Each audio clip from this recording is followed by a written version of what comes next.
QAnon whack job has won a GOP nomination for governor.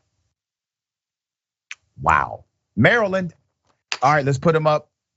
Maryland State Delegate Dan Cox, far-right politician who represents the 4th District in the state's House of Delegates. He's now their man, all right? A man who tried to impeach current Maryland GOP Governor Larry Hogan just won the GOP nomination for Maryland governor. I'll be damned. He not only organized buses, let's put his picture back up. This cat right here not only organized buses to Washington for the January 6th terrorist attack, but also tweeted during the riot, that Mike Pence was a traitor. That's when they were trying to find Mike Pence to kill him. Maryland Governor Larry Hogan has called Cox a QAnon whack job. Reportedly, one of the nicer things he said about Cox. Let's put up the picture of Mr. Hogan. He's the governor. And yet, Mr. Cox is not even the most extreme candidate nominated for statewide office on Tuesday.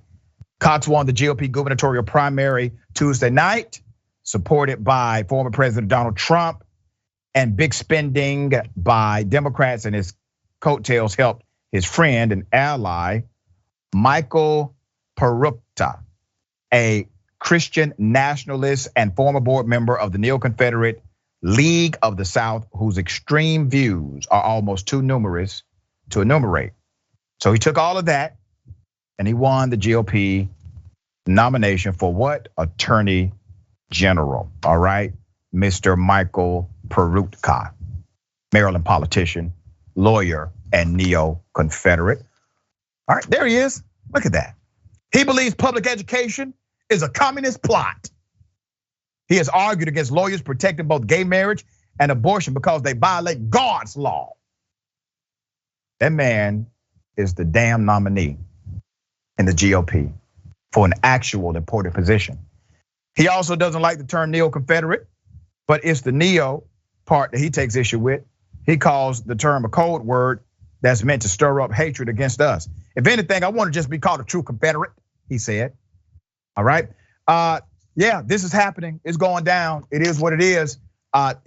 We said this would eventually become reality if you did not do what was necessary to stop these folks from actually running the government. Well, here's the awakening. They are getting elected. Yasmin, thoughts on this? Yeah, the whole thing with the Confederacy is ridiculous to me. I feel like just get over it. It was so long ago. I don't know why anyone is still hanging on to the idea of the Confederacy. It's so silly. It's from the 1800s. Just we got to move on from it. But one thing that the GOP is great at is installing its people into positions of authority and power. It doesn't matter how intelligent they are or how accomplished they are or insightful or compassionate. None of that matters. All that matters is that they can be counted on to be loyal to the cause regardless of the circumstances. And anyone who is that loyal all the time isn't a deep thinker. They're so far removed from normalcy that they live in their own worlds where they always feel justified in their thoughts and actions. And the GOP has an agenda that they're always trying to push. They haven't really swayed from it. And their agenda keeps getting pushed further and further to the right because they have to keep banking on the outrage, right? And so what they do is they keep putting those same people on the further and further right spectrum of the political society. They put those people in power because they can be counted on to always be the right people, the most right people. They will always support the cause and they will always further the agenda. And you bring up something really, really compelling and so accurate. They're getting elected not because they're smart, not because they know how to fix things, not because they're good politicians. They're getting elected because they're saying, we're willing to do the thing that you really want us to do. We know you want us to basically overthrow rule of law as you know it. The people that are voting for Trump endorsed candidates, they're not voting for Trump endorsed candidates because they think these candidates are able to bring America together or create coalitions or build a more unified America. They don't give a damn about that. What they care about is that these individuals subscribe to an ideology of white nationalism. They subscribe to an ideology of Christian, of being a Christian evangelical.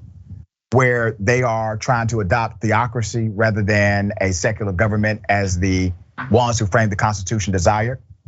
And here's the problem with this. While you have actual members of Congress on the record saying that the church should be in charge of government, remember what they will do. Now, scripture says thou shalt not lie. They don't want to make lying illegal.